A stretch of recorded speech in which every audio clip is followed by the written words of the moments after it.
अपने बड़े भाई, दोस्त, लीडर और अपने गाइड डॉक्टर खुर्रम साहब का शुक्रिया अदा करता हूँ कि उन्होंने अपनी इंतहाई गुनागू मसरूफियात में से कुछ वक़्त निकाल के फैसलाबाद से ट्रैवल करते हुए ये यहाँ तशरीफ़ लाए हैं।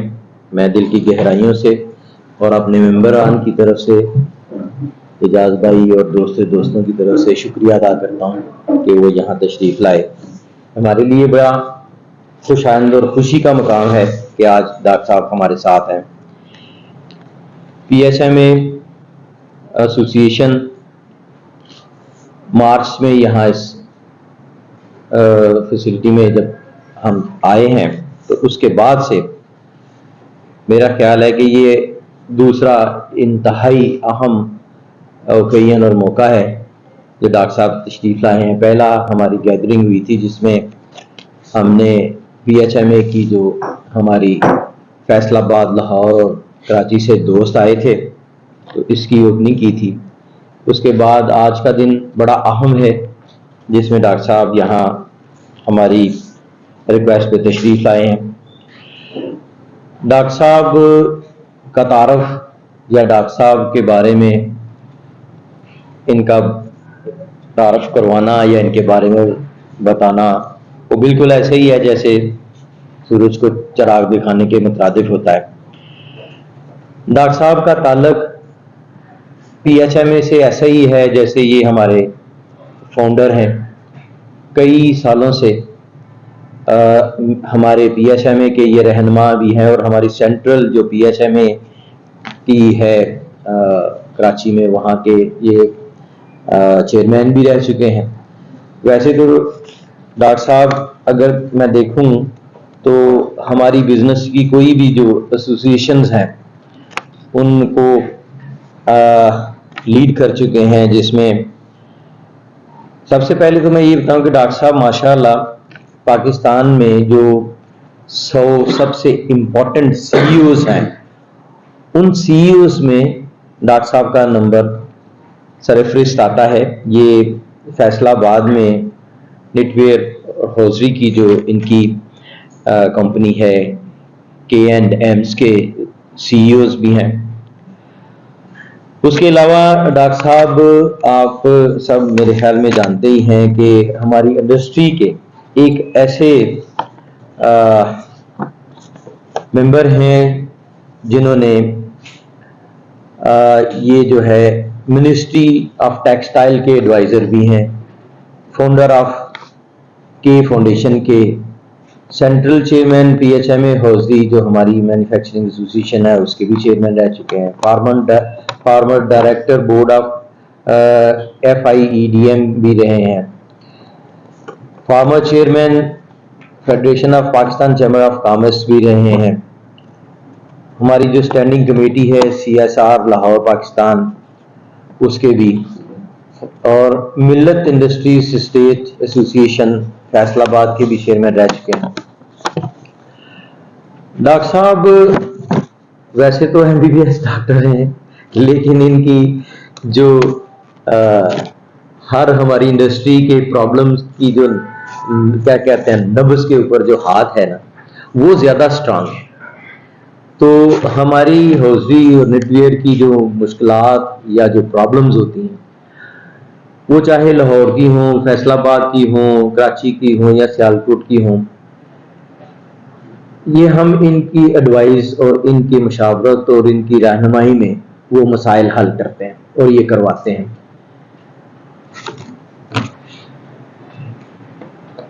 डॉक्टर साहब को मैं तकरीबन पिछले 3 डेकेड से जानता हूँ और अपने आप को खुशकिस्मत समझता हूँ कि ये मेरे बड़े भाइयों जैसे हैं, दोस्त भी हैं, लीडर भी हैं, गाइड भी हैं। अपार्ट फ्रॉम इंडस्ट्री मुझे जब कभी कोई ऐसा मसला दरपेश होता है कि जिसमें मैं समझता हूँ कि मुझे अब जो है पंजाबी जो है फंस गया, तो मैं फिर डॉक्टर साहब को से डॉक्टर साहब ने कभी भी जो है इनकार नहीं किया। कहीं भी हों, कैसे भी हों, डॉक्टर साहब जो है वो इंडस्ट्री का हो, एसोसिएशन का हो या हमारे किसी मेंबर्स का कोई मसला हो तो उसमें हमारी रहनुमाई फरमाते हैं।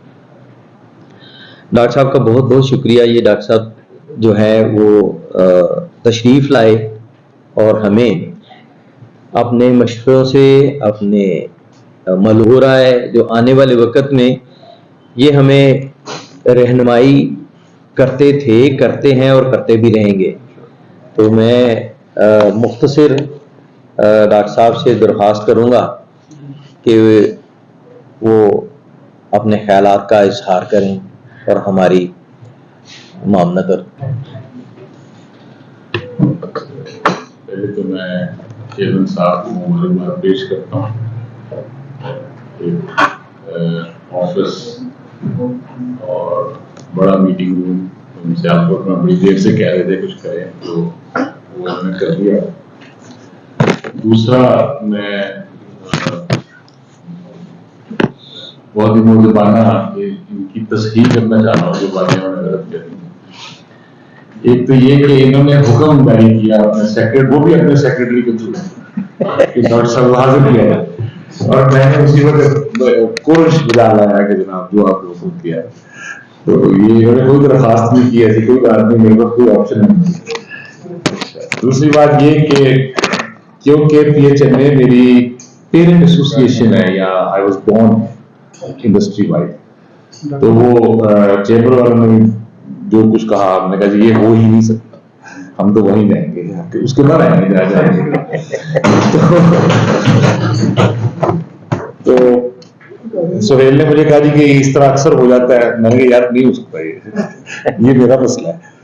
तो ये मेरा घर है, जैसा भी है। आप सब लोगों से, बहुत सारे आप में से लोगों से जिनसे बहुत शनासाई है, तो उनके साथ हमारा घरेलू ताल्लुक भी है।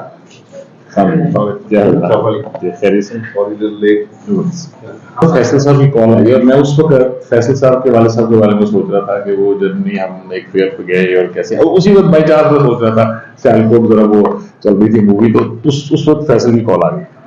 तो मैंने कहा यार मैं शेख साहब के बारे में सोच रहा था, तो आपसे मुलाकात होगी आज। तो ये ऐसा ताल्लुक है जी हमारा। तो सियालकोट इजाज साहब से हमारी मुलाकात क्योंकि इस्लामाबाद में होती है तो वो ज्यादा फ्रीक्वेंट होती है, और बहुत सारे लोग हम में से चले गए, तो अल्लाह ताला उनको वरी के रहमत करे। मैं चाहूंगा कि कुछ जो चीजें करने का मौका मिला, चैम्बर क्योंकि थोड़ा सा मुख्तलिफ नौइयत का फोरम है, और मुझे वहां पुश करने वालों में से एक जिन्होंने धक्का दिया था उनके नाम मुझे आते हैं, और उनसे एक ये साहब बैठे।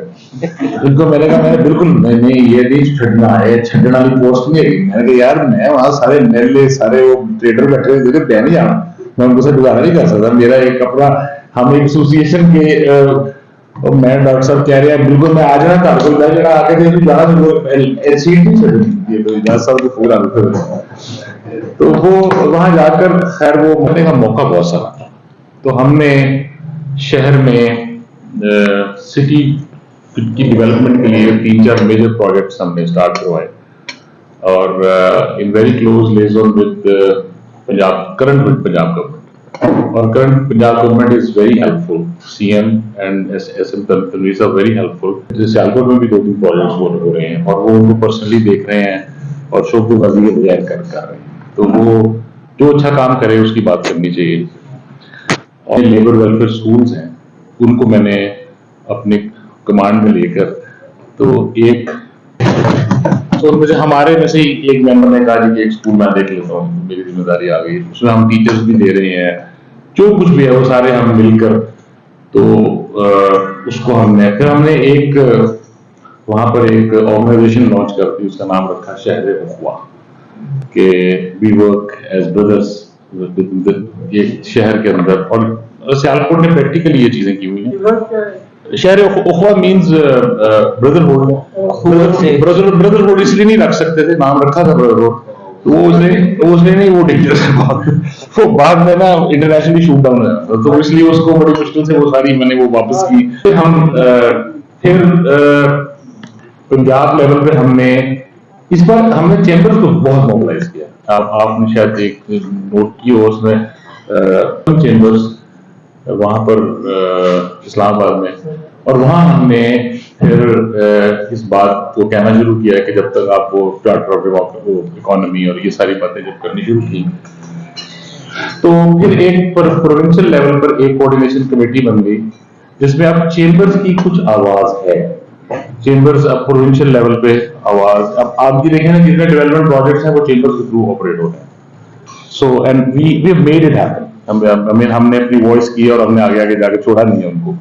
जो हम एसोसिएशन में अपनी इंडस्ट्री के लिए करते थे, जाहिर है वो एम्बिट नहीं था। तो भी किसी ने पूछा है नादिर नहीं, तो मैं सेनेट में घुस गया। तो उन्होंने कहा जी कि I want to present my pre budget.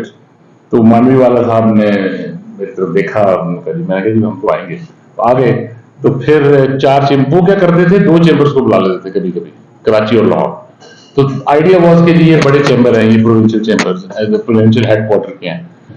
तो मैं उसमें भी घुस गया and then I was asked to deliver a speech in senate.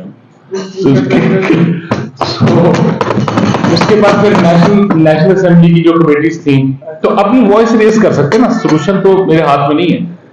तो फिर एफबीआर के अंदर जो उन्होंने बनाई उसमें प्री बजट हुई, तो अल मशहूर डार साहब उन्होंने कहा कि यार ये कुछ बातें ठीक भी हुई हैं इस दफा। तो उन्होंने एक एनॉमलीज कमेटी बनाते होते हैं, वो एक टेक्निकल जो which was headed by Ashfaq तौला साहब मिनिस्टर जो थे, और दूसरी आमतौर पे फेडरेशन के पास होती है, वो उन्होंने मुझे हेड करने को दे दी। तो federation was working under me in that committee. तो फिर वो फेडरेशन ने बड़ा उस पर चीखो चिंगार किया, तो उन्होंने कहा कि यार पहली दफा तो मैरिट से बंदा लाया, सुन लगा। खैर उसके फिर हमने उनको मैंने उनको एक प्रपोजल दिया, आई वर्क वेरी हार्ड। एक प्रपोजल दिया, how to bring down the cost of running Pakistan government by 1 trillion, और उसका मैंने उसके नंबर, उसका सारा मेथड, और it was very easy to do. तो उन्होंने कहा मैं दस मगर देखो असर ना हो फिर भी साढ़ा कम पे करना चाहिए। तो उन्होंने ये कहा कि हम आपको भी दे दें। मैं कहा माजरत के साथ पोजीशन नहीं चाहिए, सिर्फ इसकी अगर कंप्लायंस करा दें तो बड़ी मेहरबानी हो जाएगी। तो उन्होंने कहा कि नहीं आइडिया आपका बहुत अच्छा है। ये होगा जी फेडरल सेक्रेटरीज के बगैर नहीं आना आपने। So all federal secretaries were there all. तो उसके बाद that was first time in windfall में उन्होंने बहुत ज्यादा तबाही मचाई हुई थी, उसको हाफ कर दिया, बहुत सारी चीजें। फिर एक बहुत बड़ा जो उसकी अचीवमेंट है जो हम सबको रिलेट करती है डायरेक्टली, वो और उसमें तोला साहब ने उनको 690 अरब रुपए का टैक्सेशन का दिया हुआ था कि एक्सपोर्टरों से ये टैक्स आएगा। इस पे हमारी पूरी ये एक बात हमारी हमने हिलने नहीं दी, क्योंकि ये लिटरली हमारा सर्वाइवल था। अगर ये हिल जाती तो वो एमटीआर कर रहे थे, तो उसको नहीं हमने हिलने दिया। तो एक बात ऐसी है जो कंप्लीटली मानी गई, और बाकी जो हैं वो रास्ते में बीच में कोई आया, मैं अपने शूट डाउन कर दी, उन्होंने खुद कर दी। तो अपने तौर पे अपनी एफर्ट जो थी, उम्मीद तो यही थी कि 1 साल के अंदर जान छूट जाएगी, मगर अब वो कुछ लॉ वो चेंज हुआ है, तो उसमें नाउ इट इज ट्रबल के आपको 1 2 साल मिल गया जी, मिल गया। ये खुशी की खबर नहीं ये खुशी की खबर नहीं है, इतना ज्यादा मोमेंटम मेंटेन करना के बाद ये हमारे लिए खुशी की इसकी खबर है कि we know the chamber president Faisalabad personally and well, so ये है वो chamber president is your representative. तो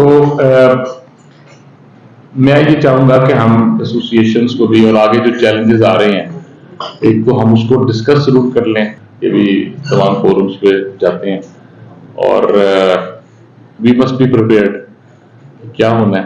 आप बताएं। मैं ये कह रहा हूँ इसको हम इन्फॉर्म में जो हमारे टेक्सटाइल सेक्टर के लोग हैं उनकी हमने एक काउंसिल बना दी थी। पहले प्रॉपर्ली रिप्रेजेंटेटिव नहीं थे उसमें चेंबर में, तो मैंने उनको कहा यार अपनी वर्किंग 100 रुपए यूनिट पे करो। अच्छा, पहले मैंने उनको बुलाया, 19 रुपए 99 पैसे का यूनिट था।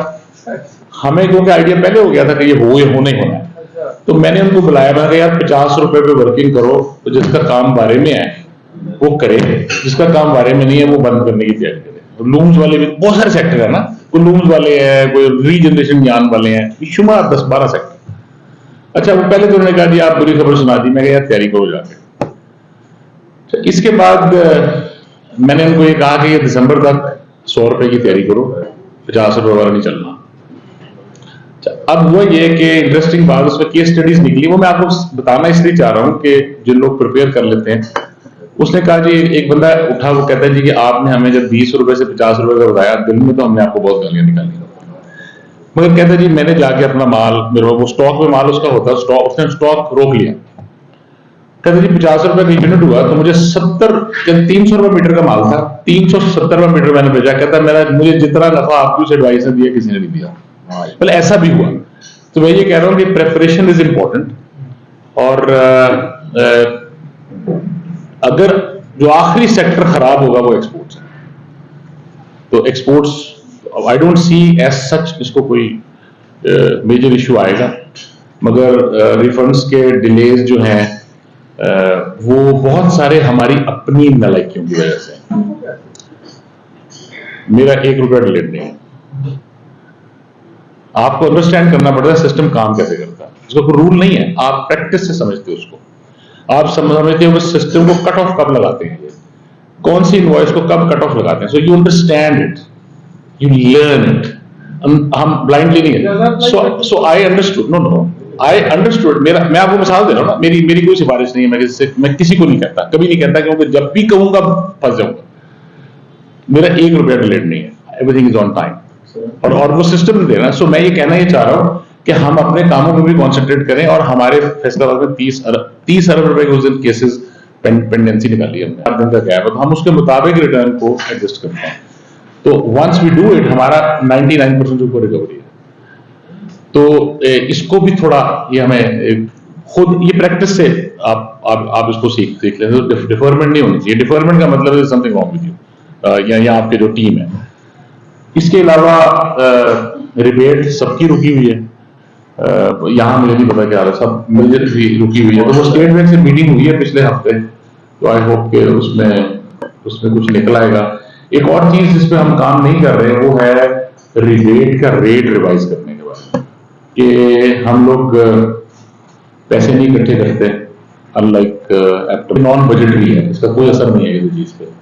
आप देखें आज लेदर का रेट कहाँ पे है, उन्होंने कहीं मुताबिक 100% का फर्क आएगा, यानी कि अगर आपको 1% मिल रही है ना, तो easily you can touch to.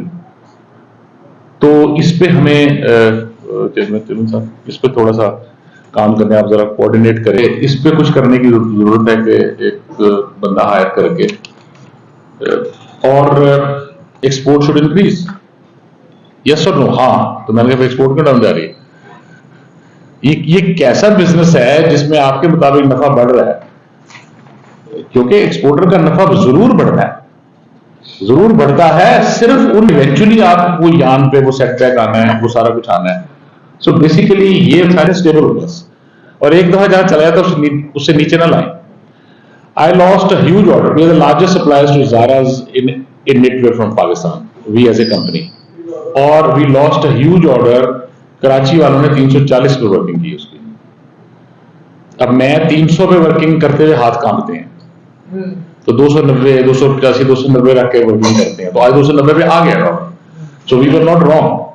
मगर आप ये देखें कि जिन लोगों ने 340, आपके कंपेटिटर भी कर रहे हैं, आपको शायद उनसे इन टच नहीं है, आपको 340, ओ जी जनवरी पैसे आने हैं, जनवरी से 340 रेट पक्का है, 350 रेट पक्का है। अब अगर इस मेथोडोलॉजी से हमारा इंटरनल कंपेटिटर, आप देखें यूनिट प्राइस, अगर आप देखें एक्सपोर्ट की, तो unit price has drop in some categories by 30%। 30%, वो 30% क्यों ड्रॉप हुई? वो आपने और मैंने गलत रेट दी, दुनिया में कोई चेंज नहीं आया। और हालांकि हमारी कॉस्ट, जाहिर है कॉस्ट भी, एक पोर्शन कॉस्ट में भी जाता है, तो हम लोगों ने कस्टमर्स को बहुत ज्यादा पास ऑन करना शुरू किया हुआ है। इसको रोकें, इस टेंडेंसी को। अगर आपके पैसे बढ़ते हैं तो वो बढ़ाने चाहिए, जब पैसे नहीं बनते तभी तो आप काम कर रहे होते हैं, तभी तो आप फैक्ट्री चला रहे होते हैं। और एक जो मुसीबत दूसरी नाजिल हो गई है एकॉर्ड वाली,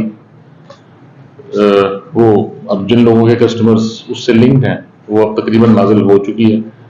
वो जो एकॉर्ड नहीं जो जी, तो एकॉर्ड वाली मुसीबत नाजिल हो चुकी है और उन्होंने अब उस कंपनी को प्राइवेट लिमिटेड करवा दिया। पहले वो एनजीओ की तरफ से कुछ दिन पहले उन्होंने उसको प्राइवेट लिमिटेड करा दिया। तो वो जो बात नहीं, पाकिस्तान की एक्सेप्टेंस की जरूरत नहीं है।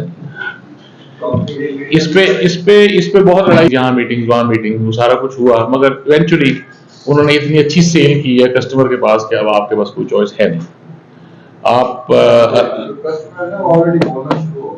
शुरू हो गए, बल्कि 400 बंदा तो अब उन्होंने लिस्ट करके पहला उन्होंने दे दिया कि 400 बंदे की लिस्ट के लिए ये लोग जो हैं ये तो इसका हिस्सा बनने के लिए। सो इवेंचुअली आपको उसमें एक्टिवली आना पड़ेगा।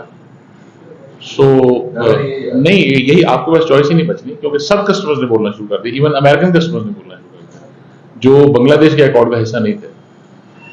तो उसको भुगतना पड़ेगा, वो एक नया अजाब है।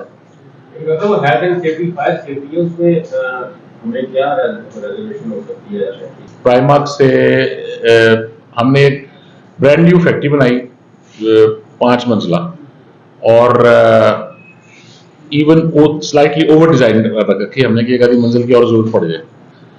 तो प्राइमार्क का जो कंसल्टेंट है उसका नाम है मैकडॉनल्ड्स वाले आए, उसने कहा जी आपके यहाँ पर एक कॉलम है कॉर्नर में, उसमें एक सरिया कम है हमारे डिजाइन के मुताबिक।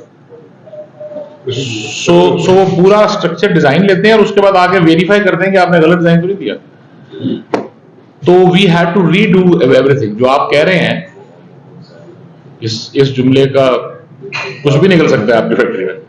सो बाय देयर स्टैंडर्ड, सो लोग जो कंस्ट्रक्शन कर रहे हैं उनकी 40% कॉस्ट बढ़ गई है कंस्ट्रक्शन की।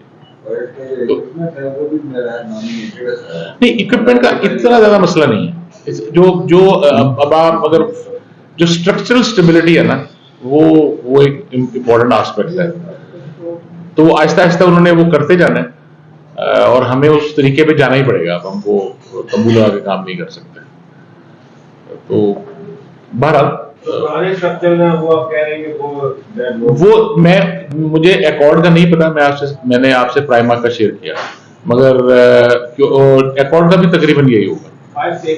जी यही होगा। और उसमें ज्यादातर बंगालीज उनके पास हैं, वो आते हैं वहां से और आकर वो हमारे पास तो रात को 1 बजे आके वो सैंपल ले रहे होते हैं एफ्लुएंट ट्रीटमेंट प्लांट।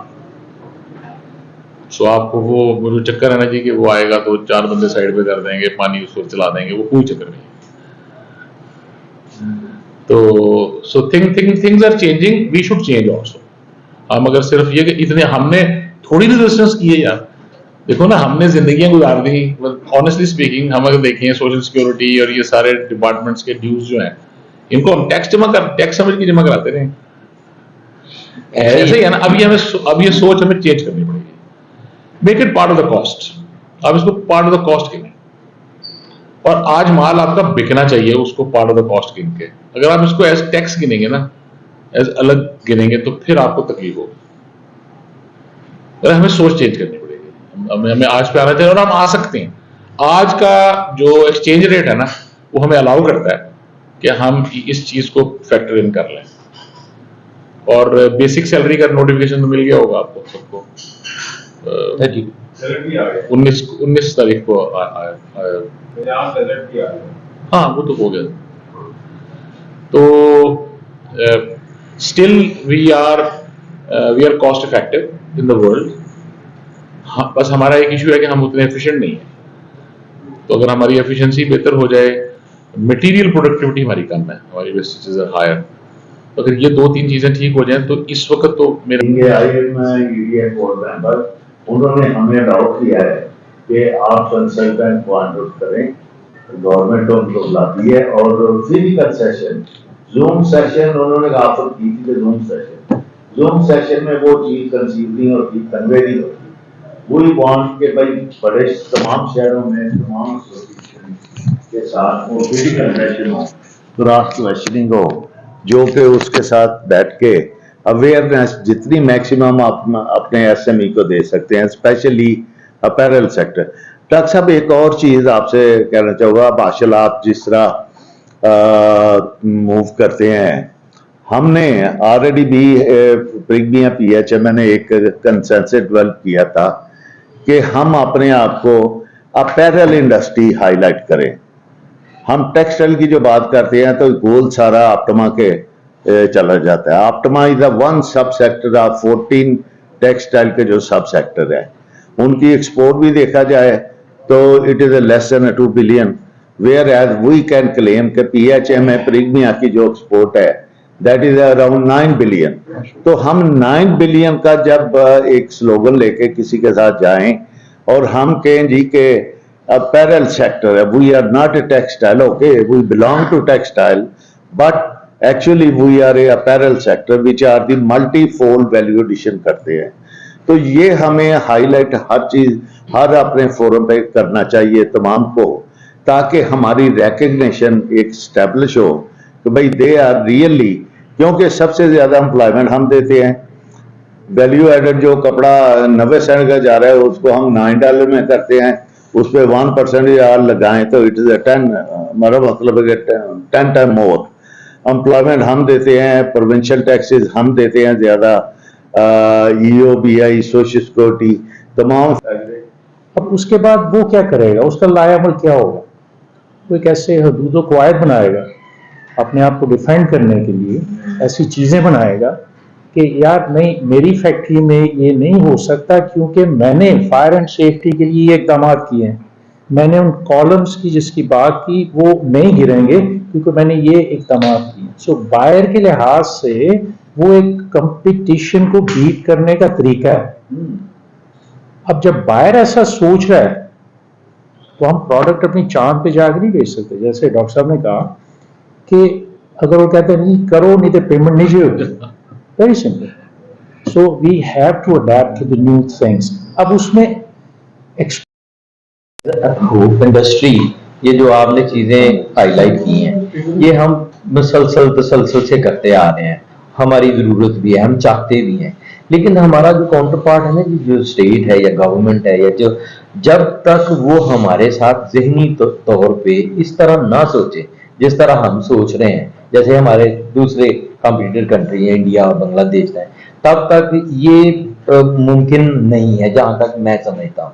तो प्रायोरिटीज जो है ना, हमारा जो ब्यूरोक्रेसी है या हमारी जो मिनिस्ट्रीज हैं, उनकी ये प्रायोरिटीज ही नहीं है, वो सोचते ही नहीं है। अब उनको किस तरह हमने ऑन बोर्ड लाना है, किस तरह हमने उनको अपनी और उनकी जहनीत को मिलाना, ये एक ऐसा टास्क है जो पिछले 70-75 सालों से ना जहनी तौर पे उनकी वो हुई ही नहीं है। वैसे वो नहीं हो रही। ये है मुझे अगर इजाजत दें माजूद के साथ मेरे साथ में इसमें डिफॉल्ट प्राइस है। We are weak. देखें हम क्यों वीक हैं, तो फिर आप मर्गी मुफाजात की बात क्यों करते हैं? Can you compare yourself with Indian private sector? किसी भी सूरत में। तो फिर फर्क, मैं ये नहीं कह रहा गवर्नमेंट अच्छी है, मैं बिल्कुल नहीं कह रहा, पर have you fought well? No.